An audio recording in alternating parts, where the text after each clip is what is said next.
नमस्कार, खबरों की खबर में आपका स्वागत है। मैं हूं विकास भदौरिया। शुरुआत करते हैं उन तस्वीरों से आज जो दिन भर चर्चा में रही, सुर्खियों में रही। पंजाब के मोगा की बात सबसे पहले करेंगे और आपको बताएंगे कि पंजाब की फिल्मी इंडस्ट्री के मशहूर अभिनेत्री तानिया के पिता डॉक्टर अनिलजीत कंबोज पर दो युवकों ने अंधाधुंध फायरिंग कर दी। डॉक्टर अनिलजीत कंबोज गंभीर रूप से घायल हो गए। दोनों युवक क्लिनिक में मरीज बनकर आए थे। मामले में सीसीटीवी फुटेज भी सामने आया है।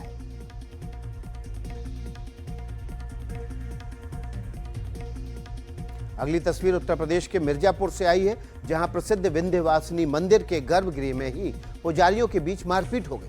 पुजारियों के बीच मारपीट का वीडियो वायरल हो गया है। मंदिर में आए दिन दान दक्षिणा को लेकर पुजारियों के बीच विवाद होता रहता है, लेकिन माता के गर्भगृह में ऐसा नजारा पहली बार देखा गया है। पुलिस ने मामले में एफआईआर दर्ज कर जांच शुरू कर दी।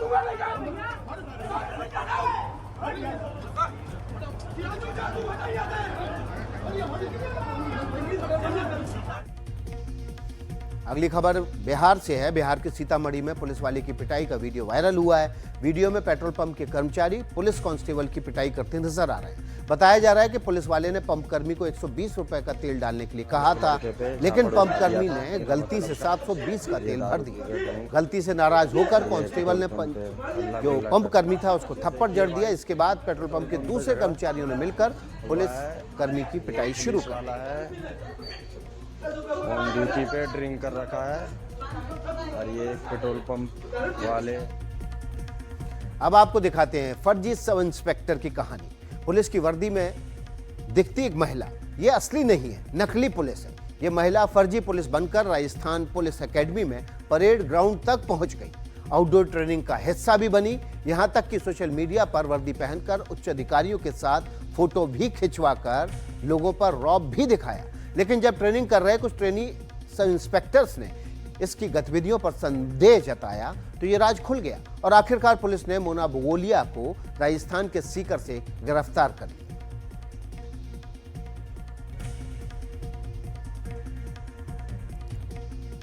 स्टंट करते हुए लोगों की आजकल कई तस्वीरें लगातार वायरल हो रही हैं। इसके बाद शिकायत भी होती है और एक्शन भी लिया जाता है, लेकिन बावजूद इसके स्टंट बाज नहीं आ रहे।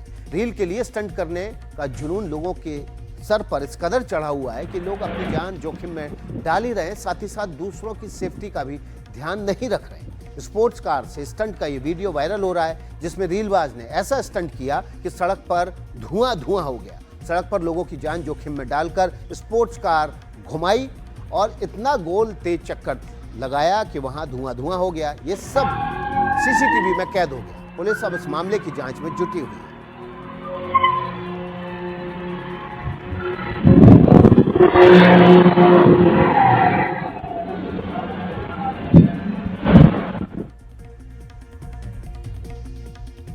अगली तस्वीर राजकोट से है। राजकोट में कल हुई बारिश को लेकर एक महिला ने सोशल मीडिया पर वीडियो वायरल किया। ये महिला ऑटो रिक्शे में बैठकर वीडियो बना रही थी। दरअसल महिला ने वीडियो में अपनी परेशानी बताई। महिला अपनी बेटी को स्कूल से लेने के बाद 6 किलोमीटर पैदल चलने और 1 घंटे तक ऑटो में घूमने के बाद भी घर नहीं पहुंच पाई। वीडियो में प्रशासन की व्यवस्था पर सवाल उठाए गए। अब ये वीडियो जबरदस्त तरीके से वायरल है। एक्टिवा तो किसी और के घर पे रख दिया है। अब रिक्शा भी हमारी बंद हो चुकी है, रास्ते में फंसे हुए हैं। अगर राजकोट वासियों को फैसिलिटी नहीं मिल रही है तो राजकोट म्युनिसिपल कॉरपोरेशन सबको सही सलामत घर पे पहुंचाएंगे। क्या किया जाए? छोटी बच्ची भी साथ में है। ऑलरेडी स्कूल से 1 घंटे पहले निकल चुके हैं हम, अभी भी रास्ते में हैं। अगली खबर उत्तराखंड से। उत्तराखंड के मुख्यमंत्री पुष्कर सिंह धामी का एक अलग अंदाज सामने आया है। सीएम धामी अचानक खटीमा पहुंचे और खेतों में धान की रोपाई करते हुए नजर आए। हाथों में हल, कीचड़ में सने पांव और चेहरे पर सुकून की मुस्कान। उत्तराखंड के मुख्यमंत्री पुष्कर सिंह धामी खटीमा के नगर तराई में अपने पुश्तैनी खेतों में पहुंचे और बिना किसी औपचारिकता के उन्होंने हल थामा, धान की रोपाई शुरू कर दी।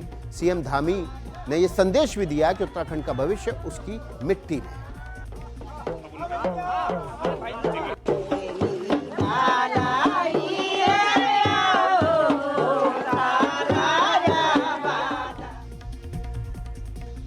तो ये वो तस्वीरें थीं जो आज दिन भर सुर्खियों में बनी रही। अब खबरें आपके सामने विस्तार से रख देते हैं। महाराष्ट्र की राजनीति की बात कर लेते हैं। आज का दिन ऐतिहासिक साबित हुआ।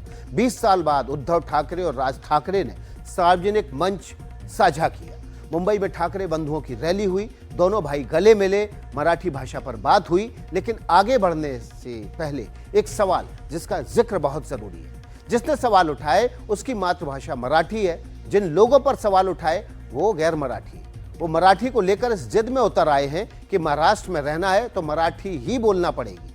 इसलिए आज सबसे पहले आपको संदेश की शक्ल में ये सवाल जरूर सुनने चाहिए। जय महाराष्ट्र। मैं राश्री मोरे रत्नागिरी से, जो आज के टाइम मुंबई में रहती है। तो आज का हमारा मुद्दा है मराठी में बोलना। आज मैं एक महाराष्ट्रन हूँ, मुझे गर्व है अपनी जाति पे, एक मराठी होने पे। वो मेरा गर्व मेरे लिए काफी है। मैं जबरदस्ती लोगों पे थोपूंगी नहीं कि आप मेरी लैंग्वेज में बात करो। क्यों? मुझे मेरी लैंग्वेज आती है, मैं अपने लैंग्वेज में बात करती हूँ और वो काफी है। अगर मुझे मेरी जात पे बहुत ही गर्व है तो मैं लोगों को बंदूक लगा के अपनी लैंग्वेज नहीं बुलवाऊंगी। तो मैं आपसे विनती करती हूँ, लोगों को जीने दीजिए। सब लोग यहाँ पे छोटा काम, मीडियम काम, बड़ा काम, हर तरह का यहाँ व्यवसाय चल रहा है। लोगों को व्यवसाय करने दीजिए। ये मुंबई है, लोग यहाँ पे पेट पानी के लिए आते हैं। अगर इस मुंबई से परप्रांतीय लोग चले जाएंगे ना, तब आपको पता चलेगा कि खुद को क्या क्या काम करना पड़ेगा। और ये सब मराठियों के अंदर दम भी नहीं है कि करके दिखा दे। मराठी लोगों को पहले मेहनत करना सिखाइए, उसके बाद लोगों को मराठी लैंग्वेज सिखाना चालू करिए। तो चलिए, राजश्री मोरे एक मराठी एक्ट्रेस हैं। उन्होंने इंस्टाग्राम पर वीडियो पोस्ट करके जो आरोप लगाए वो बाद में डिलीट भी करवा दिए गए। लेकिन इससे वो सवाल डिलीट नहीं हो सकते जो उन्होंने खड़े किए थे। हम ऐसा क्यों कह रहे हैं, इन तस्वीरों से समझिए।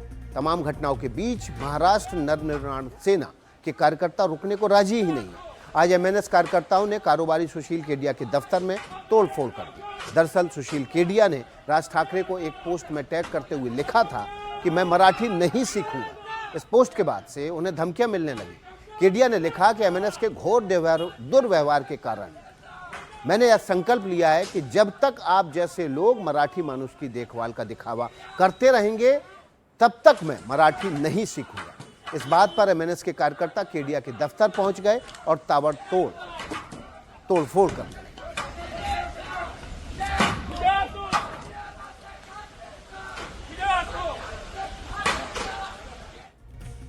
अब कारोबारी सुशील केडिया, उनसे भी माफी मंगवाई गई। राजश्री गोरे से भी माफी मंगवाई गई। दोनों के पोस्ट और वीडियो भी डिलीट कराए गए। लेकिन मूल सवाल तो यही है कि मराठी के नाम पर जबरदस्ती कब तक चलेगी।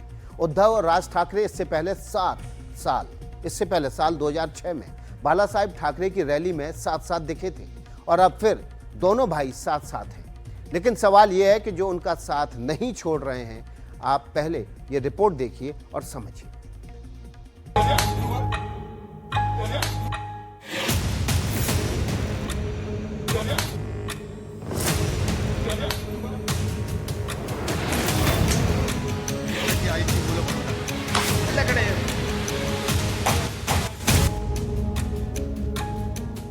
महाराष्ट्र की राजनीति में एक बार फिर भाषा को लेकर बवाल मचने लगा है। राजनीति भी गर्म होने लगी है। आप ये दो तस्वीरें देखिए। एक तरफ एक ही मंच पर उद्धव ठाकरे और राज ठाकरे हैं जो मराठी एकता की बात कर रहे हैं। वहीं उससे पहले वर्ली में सड़क पर ये तस्वीरें दिखी। यहाँ जाने माने निवेशक सुशील केडिया के दफ्तर में एमएनएस कार्यकर्ताओं ने पहुंचकर जमकर तोड़फोड़ की, क्योंकि सुशील केडिया ने कहा था कि वे मराठी नहीं सीखेंगे, जो करना है कर लो। मुंबई के वर्ली एनएससीआई डोम में विजय रैली का आयोजन हुआ। इस बात की खुशी मनाई गई कि महाराष्ट्र सरकार ने 3 भाषा नीति वापस ले ली है। हिंदी पढ़ना अनिवार्य नहीं होगा। 20 साल बाद एक मंच पर दिखे उद्धव ठाकरे और उनके चचेरे भाई राज ठाकरे। दोनों ने एक दूसरे को मिठाई खिलाई। दोनों ने ही केंद्र और राज्य की सरकार पर जमकर हमला बोला और कहा कि हिंदी को जबरन थोपना कतई बर्दाश्त नहीं किया जाएगा। कोणाची माय व्हॅली आहे त्यांनी महाराष्ट्राला हात घालून दाखवावा, मुंबईला हात घालून दाखवावा।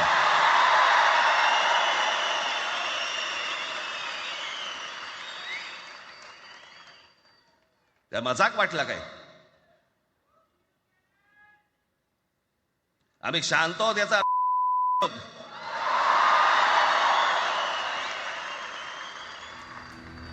कशासाठी? राज ने तो यहाँ तक कह दिया कि कोई ज्यादा नौटंकी करे तो उसके कान के नीचे से आवाज आनी चाहिए और ये भी कह दिया खुद वीडियो मत बनाना।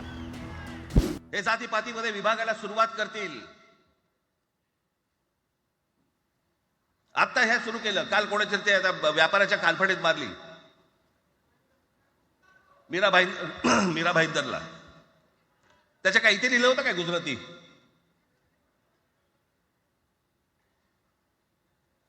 पण एवढंही आपल्याकडे काही जे चॅनल मध्ये, मराठी नाही इतर चॅनल मध्ये, हिंदी आणि याच्यात गुजराती माणसाला मारला। कुठच्या गुजराती माणसाला मारला?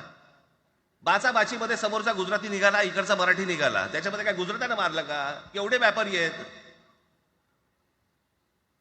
अजून तर काहीच केलेलं नाही। अर्थात त्यांना मराठी आली पाहिजे याच्याबद्दल वाद नाही, विनाकारण उठसूट काय मारामारी करायची गरज नाही आणि मारायची गरज नाही। पण जर जास्ती नाटकं केली तर कानाखाली आवाज काढलाच पाहिजे तुम्ही। पण चूक त्यांची असली पाहिजे। आणि एका गोष्टीचं लक्षात ठेवा, अशी कधी गोष्ट कराल त्याचे व्हिडिओ काढू नका। उद्धव ठाकरे ने भी संबोधित किया, साफ कहा हिंदू हिंदुस्तान मंजूर है, हिंदी हिंदुस्तान नहीं। म्हणजे हळुवारपणाने हे सगळं काही एक एक एक करत हिंदी हिंदू हिंदुस्तान, हिंदू आणि हिंदुस्तान मान्य आहे, पण हिंदीची सक्ती आम्हाला मान्य नाही। तुम्ही किती कमिट्या करा, हिंदीची सक्ती तुमचे 7 पिढ्या उतरल्या तरी आम्ही लावू देत नाही। उनके निशाने पर राज्य के सीएम थे और बाला साहब के विचार को आगे बढ़ाने की बात। तो एक गद्दार काल एक बोललाय, जय गुजरात।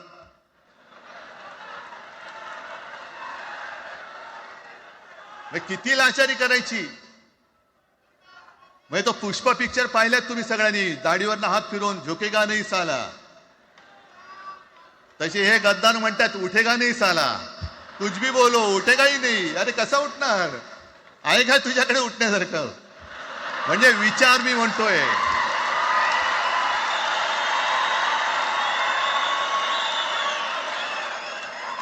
अरे विचार वगैरे मी म्हणतोय।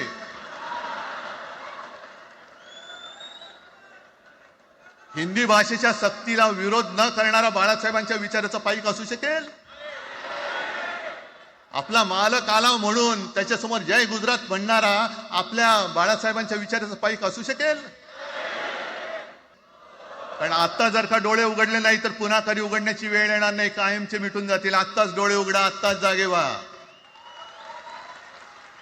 आणि आता आलेली जाग जर का जाणार असेल तर मग मात्र स्वतःला मराठी आईची मुलं म्हणू नका, अजिबात म्हणू नका। आणि शिवसेना प्रमुखांनी जे काही शिकवलं, एक तर कोणावर अन्याय करू नका, पण तुमच्या अंगावर जर का कोणी हात उगारला तो हात जागेवरती ठेवू नका। ठाकरे बंधुओं ने मिलकर करीब 48 मिनट तक हिंदी मराठी भाषा विवाद, मुंबई महाराष्ट्र बीजेपी और केंद्र सरकार पर निशाना साधा।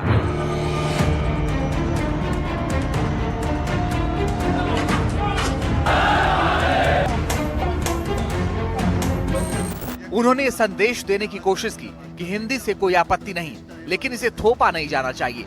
ये भी साफ कहा कि अगर मराठी के लिए लड़ना गुंडागर्दी है तो हम गुंडे हैं, थप्पड़ और गाली से भी परहेज नहीं। तो कुल मिलाकर संदेश साफ है, चाहे वो राज ठाकरे के भाषण से हो या आज सुबह एमएनएस के कार्यकर्ताओं की ओर से की गई इस हरकत के जरिए पता चलता हो कि एमएनएस आने वाले वक्त में भी बीएमसी चुनावों के मद्देनजर फिर से एक बार मराठी विवाद का मुद्दा अपनाएगी और इसके लिए हिंसा का सहारा भी लिया जा सकता है। जितेंद्र दीक्षित, एनडीटीवी, मुंबई। महाराष्ट्र के मुख्यमंत्री देवेंद्र फडणवीस का बयान बेहद खास है। उन्होंने इस पूरे घटनाक्रम के बाद राज ठाकरे को धन्यवाद क्यों दिया, आप भी सुन लीजिए। मी राज ठाकरेंचे आभार मानतो की त्यांनी या ठिकाणी दोन बंधू एकत्रित येण्याचं श्रेय मला दिलं श्रद्धेय बाळासाहेबांचे आशीर्वाद हे मलाच मिळत असतील. पण मला असं सांगण्यात आलं होतं की विजय मेळावा होणार आहे, पण त्या ठिकाणी रुदालीचं भाषण देखील झालं आणि मराठीबद्दल एक शब्द न बोलता आमचं सरकार गेलं, आमचं सरकार पडलं, आम्हाला सरकारमध्ये द्या, आम्हालाच निवडून द्या. हा मराठीचा विजय उत्सव नव्हता, ही रुदाली होती. त्या रुदालीचं दर्शन ते त्या ठिकाणी आपण घेतलेलं आहे. मुळात त्यांना असूया आहे की 25 वर्ष महानगरपालिका त्यांच्याकडे असताना दाखवण्यालायक ते काहीच काम करू शकले नाही. तो रुदाली कह दिया देवेंद्र फडणवीस ने दोनों भाइयों को। महाराष्ट्र की राजनीति में ठाकरे बंधुओं का मिलाप तो हो गया, लेकिन आगे क्या होगा आपको दिखाते हैं वो 9 सवाल जो अब उठ रहे हैं और एक एक करके हम वो सवाल आपके सामने रखते हैं. देखिए, महाविकास अघाड़ी का हिस्सा बनेंगे या बाहर से ही समर्थन देंगे ये दोनों भाई. देखिए, एमएनएस साथ में आ गई है. अब दूसरा सवाल क्या है? दूसरा सवाल यह है कि ठाकरे बंधुओं की एकजुटता से बीजेपी और सहयोगी दलों पर असर पड़ेगा क्या? यह भी एक महत्वपूर्ण सवाल है. तीसरा सवाल, उद्धव और राज के कार्यकर्ता इस मेल मिलाप को किस तरह अपना पाएंगे, क्योंकि 20 साल से दोनों एक दूसरे के खिलाफ लड़ रहे हैं. चौथा सवाल, ये एकजुटता आगामी चुनाव में एमवीए की ताकत को बढ़ा पाएगी क्या? ये एक बहुत बड़ा सवाल है. शरद पवार और अजित पवार के गुटों पर इस घटनाक्रम का क्या प्रभाव पड़ेगा, क्योंकि बहुत सारी जगह ऐसी हैं जहां पर शरद पवार और उनके दूसरे गुट के जो नेता हैं वो एक दूसरे के खिलाफ चुनाव लड़ते हैं. यह अस्थायी मेल है या ठाकरे परिवार की विरासत बचाने की ठोस रणनीति है? ये सवाल महाराष्ट्र के गलियारों में, राजनीतिक गलियारों में पूछा जा रहा है. सातवां सवाल, क्या राज ठाकरे की हिंदुत्व की राजनीति में कोई बदलाव आएगा, क्योंकि अब भाषा विवाद हावी होता हुआ यहां पर नजर आ रहा है. आठवां सवाल, क्या उद्धव ठाकरे की मौजूदा छवि में कोई बदलाव लाएंगे? वो जो मौजूदा छवि है उस पर एक जरूर सवालिया निशान लग चुका है पिछले विधानसभा चुनाव के बाद. नवा सवाल और आखिरी सवाल, क्या महाराष्ट्र की राजनीति में नए गठबंधन और समीकरणों का जन्म होगा इन दोनों के मिलने के बाद? ये भी एक बहुत महत्वपूर्ण सवाल है. और ये 9 सवाल तब तक जिंदा हैं जब तक एमवीए में एमएनएस नहीं शामिल हो जाती है, और स्थानीय निकाय के चुनाव होने के बाद क्या होगा ये भी एक बड़ा सवाल बना रहेगा. अगली खबर का रुख कर लेते हैं. इसी खबर से जुड़ी हुई भोजपुरी फिल्मों के स्टार और आजमगढ़ के पूर्व बीजेपी सांसद दिनेश लाल यादव उर्फ निरहुआ ने एक बयान आज दिया जो चर्चा में आ गया. उन्होंने कहा कि मराठी के नाम पर गंदी राजनीति नहीं होनी चाहिए. वो मुंबई में ही रहते हैं, वहीं पर भोजपुरी फिल्म इंडस्ट्री में काम करते हैं जिसने उन्हें स्टार बनाया. कि जो लोग भी गंदी राजनीति करते हैं उनको नहीं करना चाहिए, उनको संभल जाना चाहिए, क्योंकि ये तोड़ने की राजनीति है. आप राजनीति करिए पर जोड़ने की राजनीति करिए, तोड़ने की नहीं. तो मुझे लगता है अगर कोई इस तरह की बात करता है और किसी में दम है तो हमको महाराष्ट्र से निकाल के दिखाए. अगर मराठी नहीं बोलने पर, मैं नहीं बोलता हूं मराठी, मुझे निकाल के दिखाओ कोई. मैं किसी भी नेता को खुला चैलेंज देता हूं.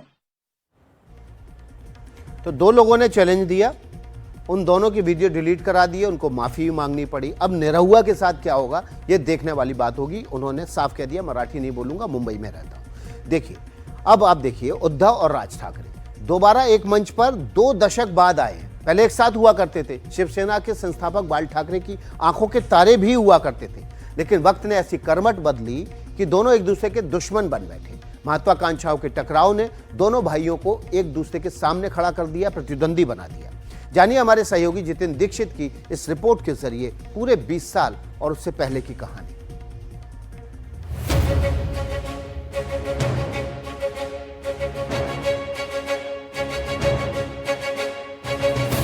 दो भाई आज उम्र और राजनीतिक यात्रा के जिस पड़ाव पर पहुंचे हैं, उससे पहले का रास्ता बड़े उतार चढ़ाव का गवाह रहा है. ठाकरे बंधुओं को समझने के लिए आपको काफी पीछे चलना पड़ेगा. साल 2012 में बाल ठाकरे का निधन हो गया. जब तक बाल ठाकरे जीवित थे, शिवसैनिकों का उनके साथ भावनात्मक लगाव था. लेकिन बाल ठाकरे के बाद पार्टी को चला पाना उद्धव ठाकरे के लिए एक बड़ी चुनौती थी. ऐसे में उद्धव ठाकरे ने राज ठाकरे के साथ सुलह करने की सोची. उन्होंने अपने ही अखबार सामना में एक इंटरव्यू दिया और परोक्ष रूप से राज ठाकरे को साथ आने की पेशकश कर दी. साल 2013 के इस इंटरव्यू में जब सामना के कार्यकारी संपादक संजय राउत ने उद्धव से राज के साथ सुलह पर सवाल किया तो उद्धव ने कहा कि ताली एक हाथ से नहीं बजती। इस सवाल का जवाब मुझसे कैसे मांग सकते हैं? मैं जवाब देने को तैयार हूं, लेकिन जवाब ही चाहिए तो हम दोनों को एक साथ आमने सामने बिठाओ, अगल बगल बिठाओ, फिर ये सवाल पूछो तो अच्छा होगा। उद्धव ठाकरे के इस इंटरव्यू से सनसनी फैल गई और लगा कि अब दोनों के फिर साथ आने की प्रक्रिया शुरू हो जाएगी। लेकिन जो लोग ऐसा चाहते थे, राज ठाकरे ने उनकी उम्मीदों पर पानी फेर दिया। इंटरव्यू के कुछ दिनों बाद राज ठाकरे ने कोल्हापुर में एक जनसभा को संबोधित करते हुए साफ कह दिया कि उद्धव के साथ सुलह का उनका कोई इरादा नहीं है और न ही वे शिवसेना के साथ कोई गठबंधन करेंगे।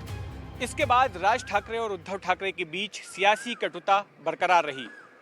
लेकिन साल 2019 में एक ऐसा मौका आया जब राज ठाकरे ने राजनीति के आगे पारिवारिक रिश्तों को ज्यादा अहमियत दी। दरअसल हुआ ये कि उस साल जो विधानसभा के चुनाव हुए उसमें उद्धव ठाकरे ने तय किया कि वे अपने बेटे आदित्य ठाकरे को चुनावी मैदान में उतारेंगे। ऐसे में जिस वर्ली विधानसभा सीट से आदित्य ने चुनाव लड़ा, वहां से राज ठाकरे ने अपनी पार्टी का कोई उम्मीदवार नहीं उतारा। राज ठाकरे चाहते थे कि उनका भतीजा आदित्य ठाकरे चुनाव जीत जाए। आखिर पहली बार ठाकरे परिवार से कोई चुनाव लड़ रहा था। आदित्य ठाकरे चुनाव जीत गए क्योंकि एक तरह से उन्हें चाचा राज ठाकरे का समर्थन मिल गया। लेकिन उद्धव ठाकरे ने ऐसी नरमदिली राज के बेटे के प्रति नहीं दिखाई। राज ठाकरे ने साल 2024 के विधानसभा चुनाव में जब पहली बार अपने बेटे अमित को चुनाव में उतारा तो उद्धव ठाकरे ने भी वहां से अमित के खिलाफ अपना उम्मीदवार खड़ा किया जो जीत भी गया। अगर उद्धव ठाकरे का समर्थन मिला होता तो अमित ठाकरे भी आदित्य की तरह ही अपने सियासी करियर का पहला चुनाव जीत जाते। राज ठाकरे और उद्धव ठाकरे, इन दोनों भाइयों का सियासी करियर बड़े ही नाजुक दौर से गुजर रहा है। अगर उद्धव ठाकरे की बात करें तो उनकी पार्टी का आधिकारिक चुनाव चिन्ह उनसे छिन गया, उनकी पार्टी का आधिकारिक नाम उनसे छिन गया और पार्टी के ज्यादातर बड़े नेता बागी एकनाथ शिंदे के साथ हो लिए।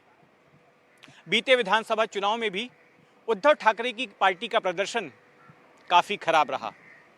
दूसरी तरफ राज ठाकरे की पार्टी को महाराष्ट्र की सियासत में आज शून्य पार्टी कहा जा रहा है, क्योंकि राज ठाकरे के पास एक भी विधायक नहीं है, एक भी सांसद नहीं है। ऐसे में दोनों भाइयों के पास मौजूदा हालात से उबरने के लिए साथ आना एक आखिरी मौके की तरह देखा जा रहा है, जिसपे मराठी का मुद्दा एक ब्रह्मास्त्र माना जा रहा है।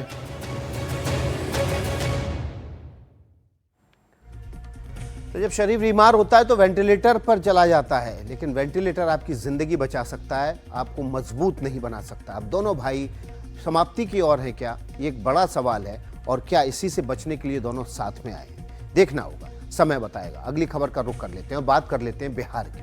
पटना में सूबे के सबसे बड़े कारोबारियों में से एक गोपाल खेमका की गोली मारकर हत्या कर दी गई। इस वारदात को पटना के गांधी मैदान थाना से कुछ ही दूरी पर अंजाम दिया गया। सबसे बड़ी बात है कि खेमका के घर के बाहर इसे अंजाम दिया गया। जाहिर है इसी के साथ लालू प्रसाद यादव और नीतीश कुमार के शासन की तुलना भी शुरू हो गई। इन तस्वीरों को ध्यान से देखेंगे तो समझ जाएंगे बिहार में किसका राज है। अगर बिहार में सुशासन या कानून का राज है तो अपराधी इतना बेखौफ कैसे? कारोबारी गोपाल खेमका की हत्या करते हुए अपराधियों का सीसीटीवी वीडियो सामने आया है। ध्यान से देखिए, खेमका के घर के बाहर पहले से एक मोटरसाइकिल सवार खड़ा है।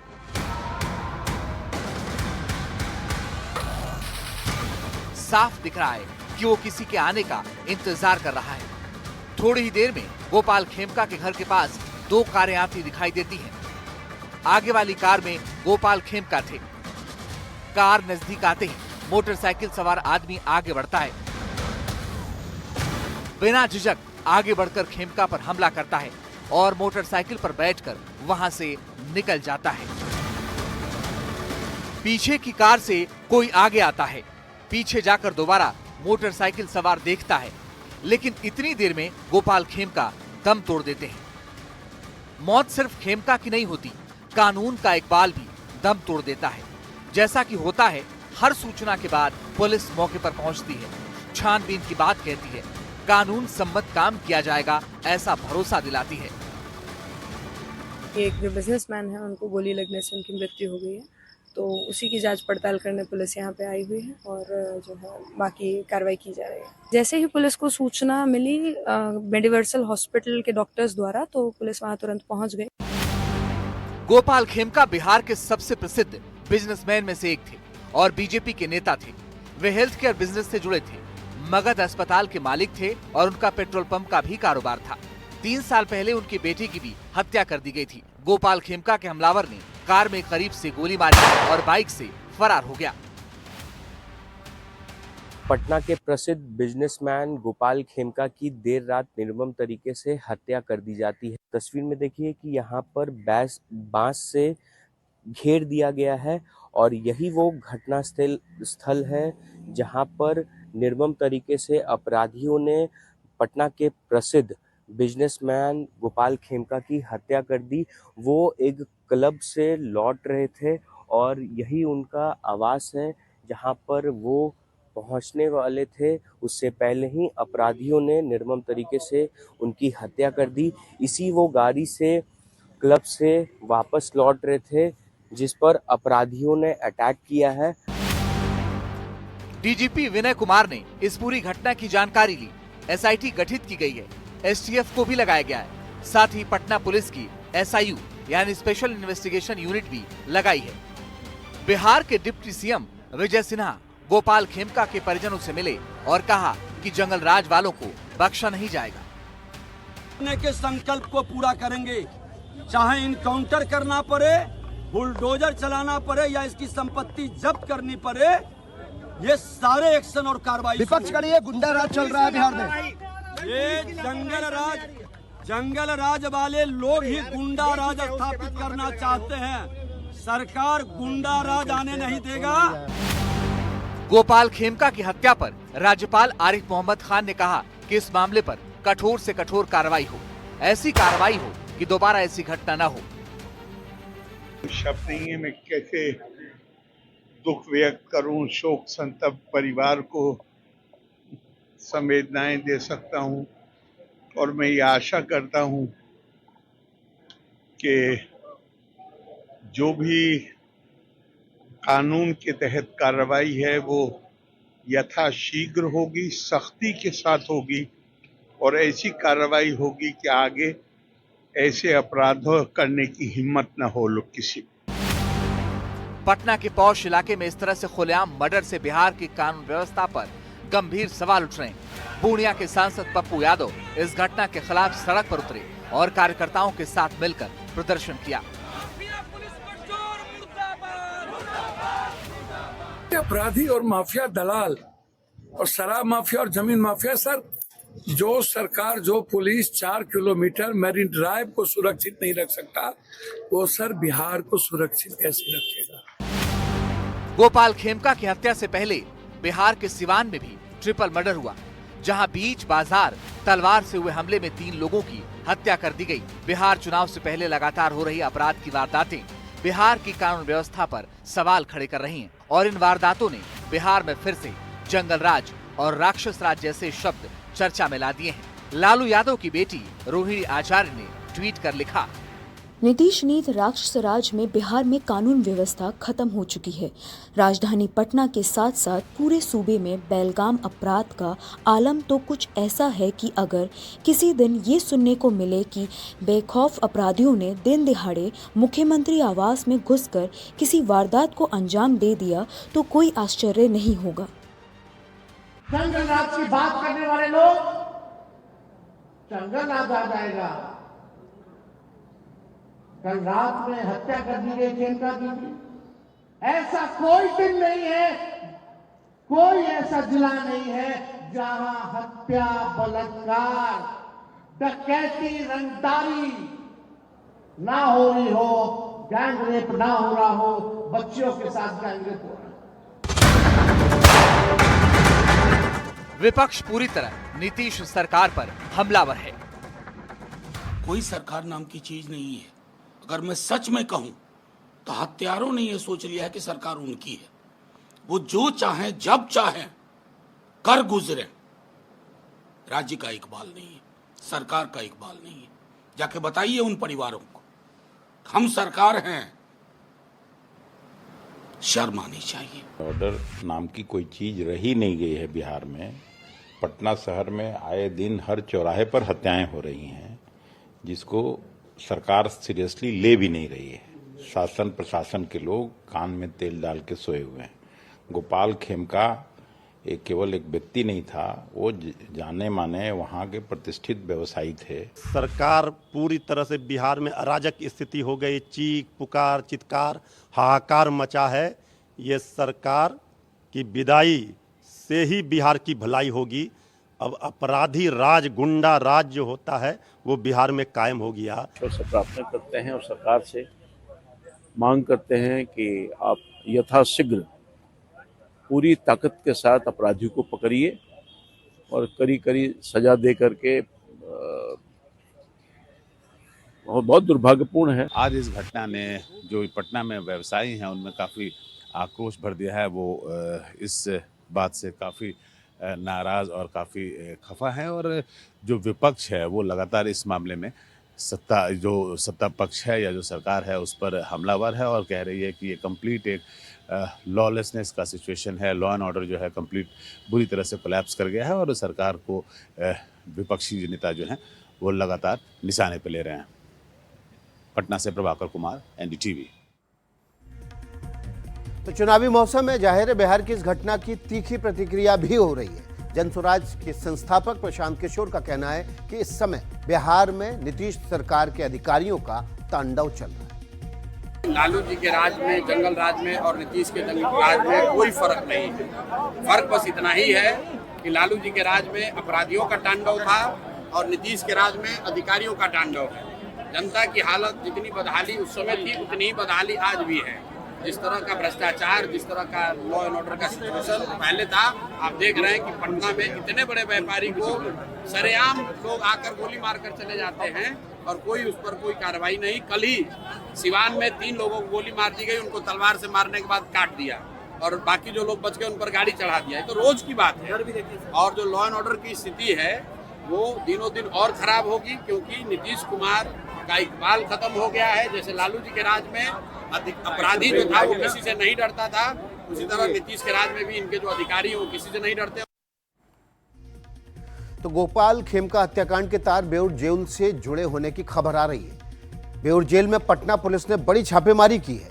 ये छापेमारी जोनल आईजी और कमिश्नर के नेतृत्व में हुई है। बेउर जेल में बंद अपराधियों से पूछताछ की गई है। साथ ही साथ जेल में कई दस्तावेज भी बरामद हुए। छापेमारी के दौरान जेल से 3 मोबाइल फोन भी जब्त किए गए। सुनवाते हैं आपको पुलिस की बाइट।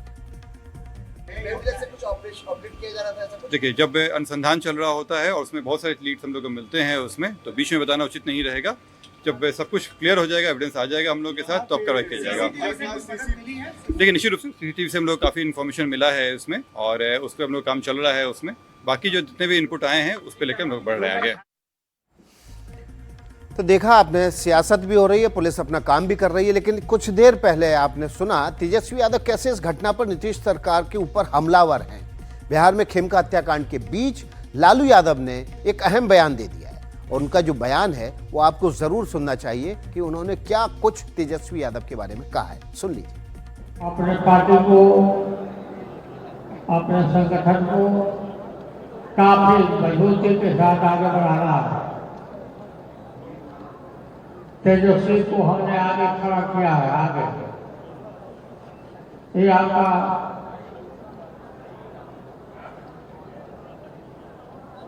ये जो चुनाव आ रहा है, इसमें तेजस्वी यादव को पूरे मजबूती से दम लगा के एक पैसा अपना खर्चा करके तेजस्वी को जिम्मेवारी देना है और हमने दिया है, विश्वास हमने किया है। एक तरह से तेजस्वी के सर पर पार्टी का ताज उन्होंने रख दिया कि मुख्यमंत्री के चेहरे वही हैं और इसमें कोई शक भी नहीं है। चलिए बिहार से अब उत्तर प्रदेश चलते हैं। यूपी में सहयोगी दलों ने बीजेपी की टेंशन बढ़ा दी है। सहयोगी दलों ने इस बार अपने दम पर चुनाव पंचायत चुनाव लड़ने का फैसला किया है। इन दलों ने ओबीसी आरक्षण में कोटा की मांग कर बीजेपी की मुश्किलें और ज्यादा बढ़ा दी। मुसीबत के इस डबल डोज से निपटने के लिए यूपी के मुख्यमंत्री और दोनों उप मुख्यमंत्री बीजेपी की कोर कमेटी की एक लंबी बैठक कर रहे हैं।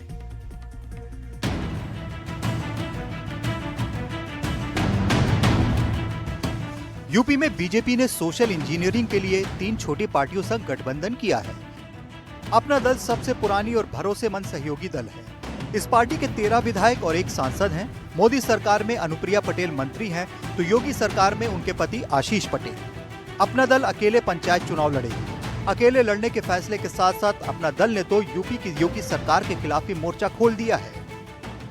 ये अपना दल का जब बड़ा कार्यक्रम होता है, उसके पहले षड्यंत्र करने वाले लोग कौन हैं, उन लोगों को पहचानना है और उनका सोशल मीडिया के हाथ में नहीं है, क्योंकि आपके पास 1700 करोड़ रुपए नहीं है।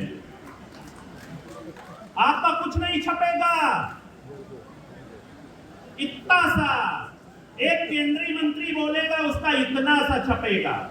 और सड़क छाप लोग अगर कुछ बोलेंगे तो चूंकि उनके पीछे बड़ी ताकत है तो उनका बड़ा सा छपेगा। अपना दल से गठबंधन बीजेपी ने कुर्मी वोट के लिए किया है। पिछले लोकसभा चुनाव में कुर्मी वोटरों का एक बड़ा हिस्सा समाजवादी पार्टी को मिल गया था।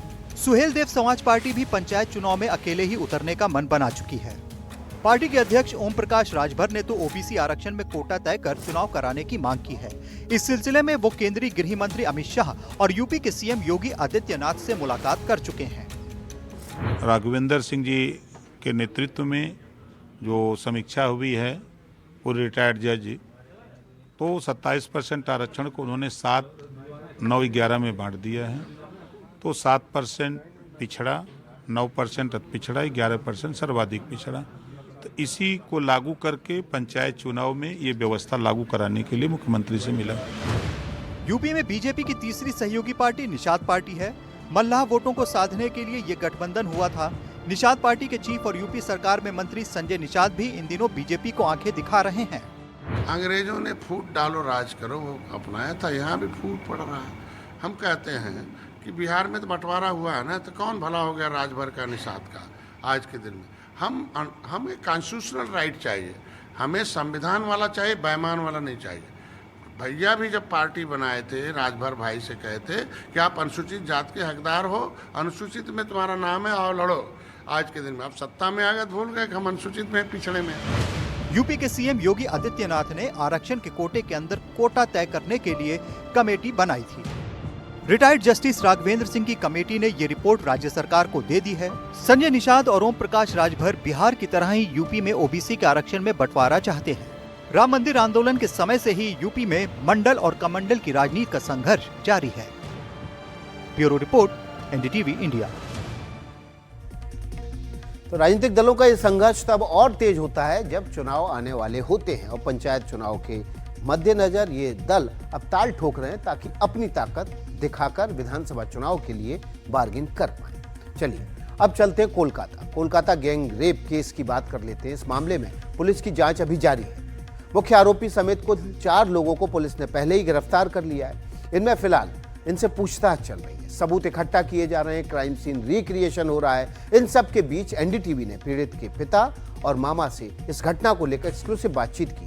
पीड़ित के पिता एनडीटीवी से बोले हैं कि इस घटना से पूरा परिवार सदमे में है। परिवार की मांग है कि आरोपियों को सबसे बड़ी और कड़ी सजा मिले। चलिए हमारे संवाददाता जो मुकेश सिंह सेंगर हैं वो मौके पर मौजूद हैं और कोलकाता से लगातार इस केस से जुड़ी हुई एक एक खबर आप तक पहुंचा रहे हैं। पीड़ित के पिता से उन्होंने फोन पर बात की, उन्होंने क्या कहा आपको सुनवाते हैं। सर, जिस दिन ये पूरी घटना हुई, विक्टिम ने आपको कॉल किया, क्या कुछ बताया उसने आपको, और फिर आपने आगे क्या किया? मैं तो बोला, मैं तो अपसेट हो गया जी। मैं सोच लिया कि आइन के पास जी मैं हाजिर होऊंगा जी। हम श्रद्धा करता है आइन को, so that हम आइन के पास आइन के मुताबिक काम किया। अच्छा सर, ये बताइए कि उसके बाद फिर आप पुलिस के पास कब गए और उसके बाद क्या एक्शन पुलिस ने लिया? पुलिस খুবই ভালো जी गुड एक्शन किया जी हमको पुलिस के ऊपर भरोसा है जी। अभी तक मैं बात करना पता नहीं मैं जी जी मैं और मैं फैमिली ट्रॉमा में हूँ। सर ये बताइए कि क्या आपकी बेटी ने, आपकी डॉटर ने कभी कहा था कि मोनोजीत उसे तंग करता है, या मोनोजीत के बारे में आपको पहले से कोई जानकारी थी कि वो इस तरह का आदमी है? नहीं नहीं नहीं कभी नहीं कहा सर? कभी बताया था? कभी नहीं बताया? वो बताया नहीं जी। ये बताइए सर कि अभी आपकी बेटी की हालत कैसी है? वो ठीक है या अभी भी ट्रॉमा में है? ट्रॉमा में है। ठीक है जी ठीक है। एक आखिरी सवाल सर कि आप अभी क्या कार्रवाई की मांग करते हैं? क्या कार्रवाई होनी चाहिए? I want maximum punishment. जी thank you sir, thank you thank you. हमारे सहयोगी मुकेश सिंह सेंगर ने पीड़िता के मामा से भी बात की। उनका कहना है कि लड़की की हालत अभी ठीक नहीं है, आरोपी की सख्त से सख्त सजा मिलनी चाहिए। मामा ये बताइए कि जो विक्टिम थी वो जब ये पूरी घटना हुई उसके बाद कब उसने कॉल किया आप लोगों को और फिर आप लोगों ने क्या किया? उसने क्या बताया था आपको?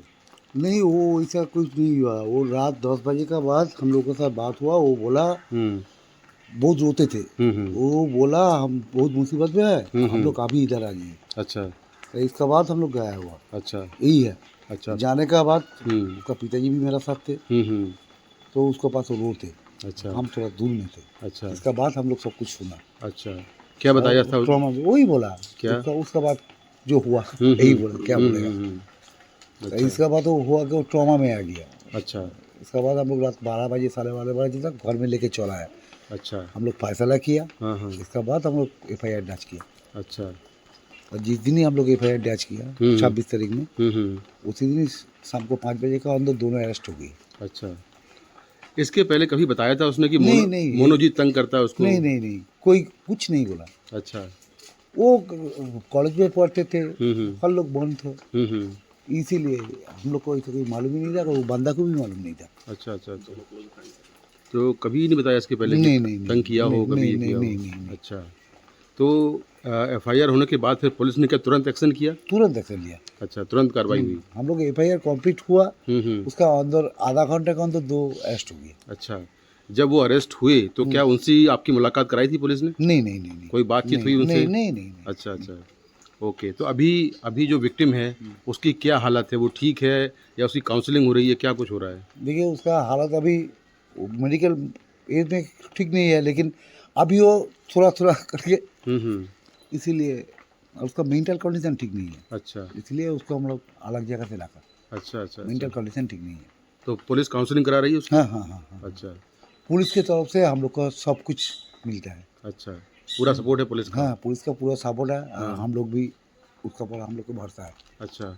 दूसरा ये है कि जो आरोपी हैं उनको गिरफ्तार कर लिया गया है। अभी आप किस तरह की कार्रवाई की मांग करते हैं?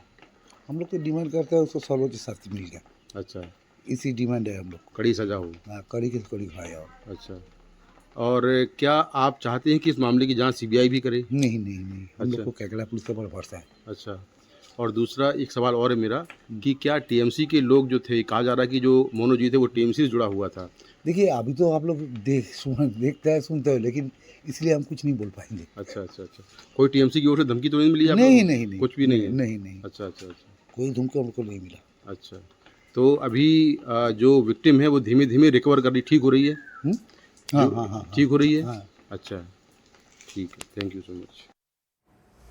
तो मुकेश सिंह सेंगर ने जो बातचीत की उससे ये पता चल रहा है कि पीड़िता पहले से रिकवर कर चुकी है। कुछ रिकवरी स्लो ज़रूर है लेकिन ट्रॉमा में वो अभी भी है। चलिए इस बीच कोलकाता गैंग रेप केस में पुलिस हर एंगल से जांच कर रही है। सबूत जुटाए जा रहे हैं, क्राइम सीन रिक्रिएट किया जा रहा है। ये जानने की कोशिश हो रही है कि इस केस के मुख्य आरोपी मोनोजीत मिश्रा ने और कौन कौन से पाप किए हैं, क्योंकि मोनोजीत की क्राइम कुंडली बढ़ती ही जा रही है।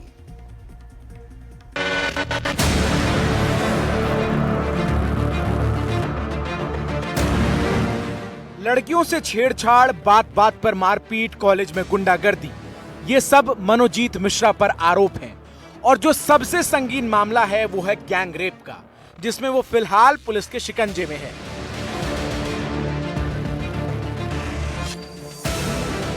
साउथ कोलकाता लॉ कॉलेज में हुआ गैंग रेप जितना सनसनीखेज है, उतनी हैरान करने वाली इस मुख्य आरोपी मनोजीत मिश्रा का आपराधिक इतिहास। मनोजीत पर 11 केस पहले से दर्ज हैं। 4 केस छेड़खानी और रेप की कोशिश के हैं। 2017 में कालीघाट में एक व्यक्ति पर हमला और हत्या की कोशिश का आरोप है। 2019 में एक महिला के कपड़े उतारने का आरोप है। 2020 में एक दोस्त के यहां नए साल की पार्टी में गैजेट्स और सामान चोरी करने का आरोप है।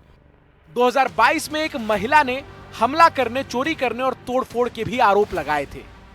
मई 2024 में लॉ कॉलेज के सिक्योरिटी गार्ड को पीटने का आरोप है। लेकिन हैरानी इसी बात की है कि वो ऐसी घटनाओं में शामिल रहा, लेकिन फिर भी हर बार छूट जाता। ये कहा जा रहा है कि फौरन जमानत मिलने के बाद उसका हौसला बुलंद होता गया। राजनीतिक संरक्षण और गुस्सैल मिजाज ने उसे एक हिस्ट्री शीटर और सीरियल ऑफेंडर बना दिया, लेकिन फिलहाल वो गैंग रेप के मामले में फंस चुका है। गैंगरेप के इस मामले में कोलकाता पुलिस ने सभी तकनीकी सबूतों के अलावा वैज्ञानिक सबूत जुटा लिए हैं। हालांकि अभी कुछ फॉरेंसिक रिपोर्ट्स आनी हैं। उन रिपोर्ट्स के आने के बाद पुलिस बहुत जल्दी ही इस पूरे मामले में कोर्ट में चार्जशीट पेश करने वाली है। हालांकि इसी बीच अगर कुछ और विक्टिम्स की कंप्लेन आती हैं तो जांच का दायरा बढ़ सकता है। कोलकाता से कैमरा पर्सन संजय कौशिक के साथ मैं मुकेश सिंह सेंगर, एनडीटीवी इंडिया। तो ऑपरेशन सिंदूर अभी स्थगित है, लेकिन डर और भय देखिए आप कि बिलावल पोल खोलने पर जुटे हुए हैं, क्योंकि पाकिस्तान के भीतर अभी भी भय है। पाकिस्तान के पूर्व विदेश मंत्री और पाकिस्तान पीपल्स पार्टी के अध्यक्ष बिलावल भुट्टो ने आतंकी संगठन जैश ए मोहम्मद के सरगना मसूद अजहर को लेकर एक नई बात कही है। अल जजीरा को दिए एक इंटरव्यू में बिलावल भुट्टो ने कहा कि पाकिस्तान को नहीं पता है कि मसूद अजहर कहां है। Masood Azhar is concerned, yes, we have been unable to arrest him or identify him. आतंकी मसूद अजहर का पता पाकिस्तान को नहीं पता। ये बात थोड़ा हजम नहीं होती, लेकिन ऑपरेशन सिंदूर में भारत की कार्रवाई के बाद पाकिस्तान अब यही कहता फिर रहा है। पाकिस्तान दावा कर रहा है कि हमें नहीं पता कि जैश ए मोहम्मद का सरगना मसूद अजहर कहां है, और ये बयान दिया है पाकिस्तान के पूर्व विदेश मंत्री बिलावल भुट्टो जरदारी ने। There's no reason for Pakistan. Al Jazeera channel से उन्होंने कहा कि हाफिज सईद तो पाकिस्तानी सरकार की हिरासत में है, लेकिन मसूद अजहर कहां है इसका कुछ पता नहीं। That's factually not correct that Hafiz Saeed is a free man. He is in the custody of the Pakistani state. As far as Masood Azhar is concerned, yes, we have been unable to arrest him or identify him. Given his past within the Afghan jihad context, it is our belief that he is in Afghanistan. If and when the Indian government shares information with us that he is in Pakistani soil, we will be more than happy to arrest him. The fact is the Indian government is not. As far as Masood Azhar is concerned, if he is in Afghanistan, that the West is now handed over to a group that once upon a time they called terrorists and now they call the people in charge of Afghanistan. Right. It's not possible for Pakistan to go and do what all of NATO was unable to do within Afghanistan. There's no reason for Pakistan to want to see this individual or any individual of concern to be active. Bilawal कह रहे हैं कि शायद मसूद अजहर अफगानिस्तान में हो सकता है। वो भारत से ही विनती करते दिख रहे हैं कि अगर कुछ जानकारी है तो हमारे साथ साझा करें। बिलावल जो बातें और दावे कर रहे हैं उन पर यकीन करना नामुमकिन ही है, क्योंकि हाफिज सईद हो या मसूद अजहर या दूसरे आतंकी, ये सब पाकिस्तान को बहुत प्यारे हैं। मसूद अजहर की बात करें तो वो आतंकी संगठन जैश ए मोहम्मद का सरगना है। भारत के सबसे वांटेड आतंकवादियों में से है। 1999 में कंधार विमान अपहरण के बाद यात्रियों के बदले उसे रिहा किया गया था। 2001 के संसद हमले में उसका हाथ था। 2008 में मुंबई के 26/11 हमले में उसका हाथ था। 2016 के पठानकोट हमले और 2019 के पुलवामा हमले में शामिल रहा है। संयुक्त राष्ट्र 2019 में उसे ग्लोबल टेररिस्ट घोषित कर चुका है। भारत लंबे समय से पाकिस्तान से मसूद अजहर और लश्कर-ए-तैयबा के सरगना हाफिज सईद को सौंपने की मांग करता रहा है।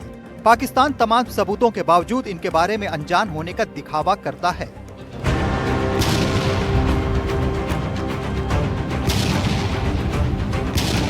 हाल ही में भारत ने पहलगाम हमले के बाद जवाबी कार्रवाई की थी। ऑपरेशन सिंदूर के तहत बहावलपुर में जैश ए मोहम्मद हेडक्वार्टर और मुरीदके में लश्कर हेडक्वार्टर पर हमला किया था। जैश ने इस हमले में अजहर के 10 रिश्तेदार और 4 करीबी सहयोगी मारे जाने की बात मानी थी।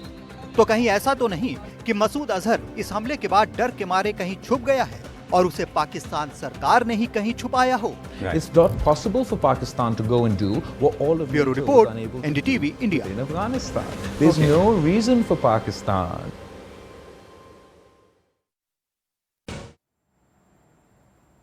ब्रेक के बाद आपका स्वागत है।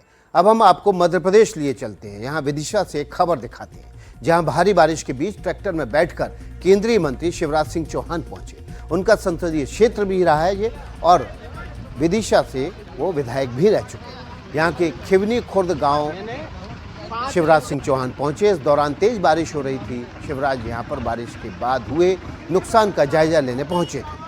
लोगों से बातचीत की।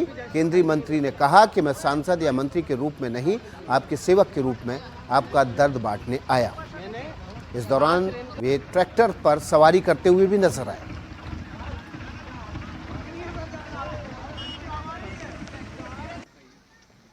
इनके पास कौन सी दौलत है, कोई बता तो दे। तो मेरे साथ खबरों की खबर में आज इतना ही। आगे भी खबरों का सिलसिला लगातार एनडीटीवी पर जारी है। आगे देखिए एक्सरे रिपोर्ट अंजित श्रीवास्तव के साथ।